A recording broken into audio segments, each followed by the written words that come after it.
faut que je regarde pour être droit. Là. Coucou. Regardez comme c'est beau. Et ça, c'est le vrai plaisir en fait de la course à pied pour moi. C'est pas tellement d'atteindre certains objectifs, d'améliorer mon corps ou de perdre du poids, trucs comme ça. Le vrai plaisir, il est là. Là, c'est le moment. Ce silence dans la nature. Regardez-moi ça.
J'espère que vous allez bien.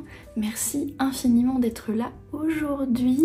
Et encore une fois, bonne année 2024 si c'est la première vidéo de l'année que vous visionnez.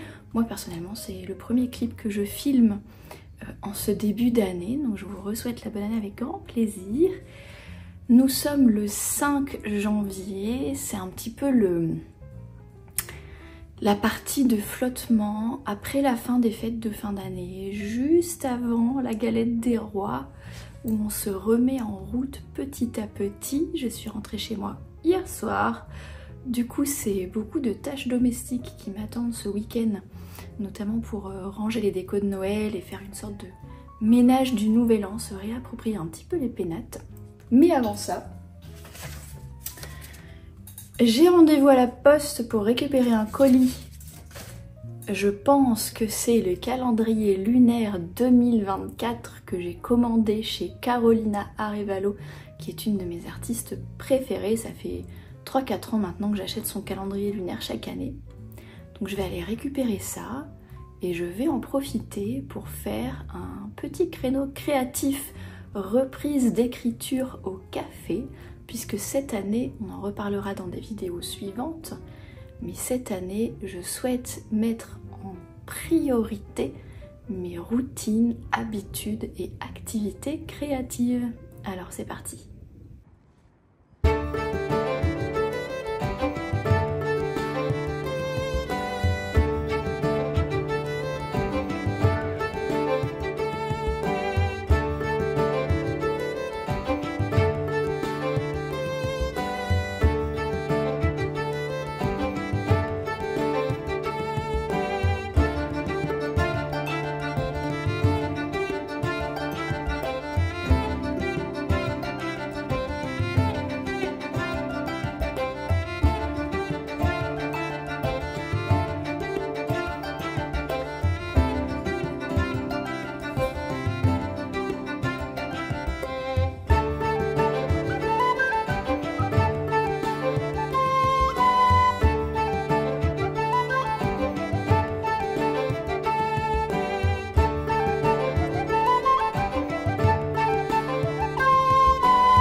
on est dimanche et comme vous pouvez le constater, il y a pas mal de boulot sur mon bureau. C'est incroyable la vitesse à laquelle le bazar se répand quand on a ne serait-ce que 2-3 semaines de voyage / obligation et qu'on peut pas ranger au fur et à mesure.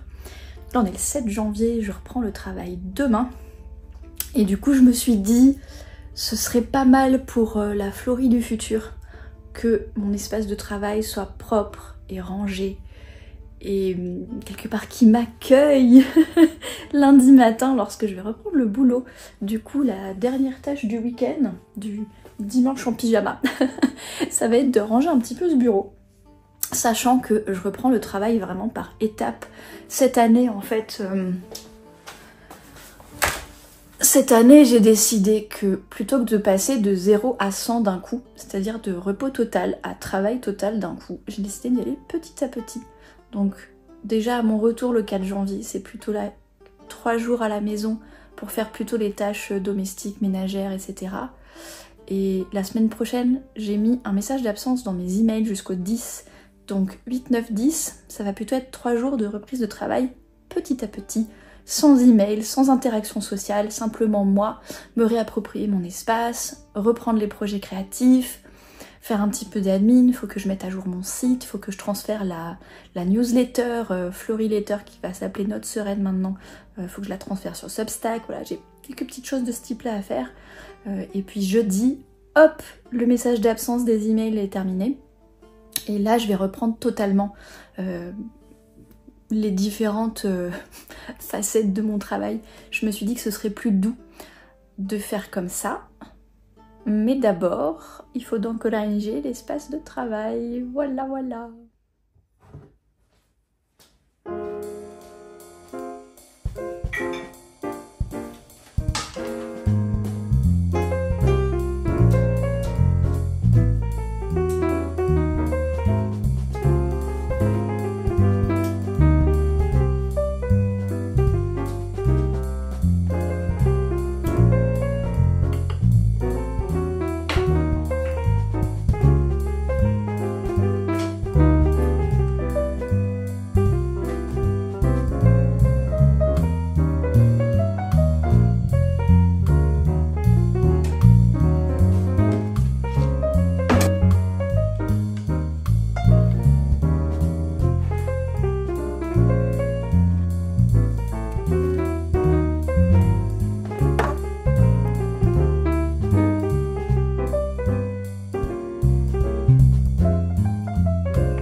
Bienvenue à la conclusion de ce vlog. Merci infiniment de l'avoir regardé jusqu'au bout. J'espère qu'il vous a donné des idées pour profiter un petit peu de ce moment de l'année. Peut-être que vous le regardez beaucoup plus tard et qui vous donne quand même des inspirations pour mener une vie un petit peu plus sereine, savourer un petit peu les moments spécifiques de la saison. Au moment où je vous parle, là, nous sommes le 8 janvier. Je reprends le travail en douceur, petit à petit. J'ai mis un message d'absence jusqu'au 10 dans mes emails. Donc à partir du 11, je vais reprendre les tâches qui consistent à répondre aux messages et à interagir avec autrui, qui sont des tâches un petit peu anti-Sparketype pour moi, c'est-à-dire des tâches un peu difficiles pour ma personnalité introvertie. Et du coup, je commence cette reprise par les tâches qui sont plus faciles pour ma personnalité introvertie, à savoir planifier, créer, mettre à jour les différents canaux sur lesquels je partage toutes ces choses-là, etc. J'ai trouvé que c'était plutôt sympa d'avoir une reprise en douceur plutôt que de tout faire d'un coup. J'espère que ces quelques jours, semaines en ma compagnie vous ont fait plaisir. Merci infiniment d'être là et de votre soutien. Je vous souhaite une belle journée, une excellente soirée et à la prochaine!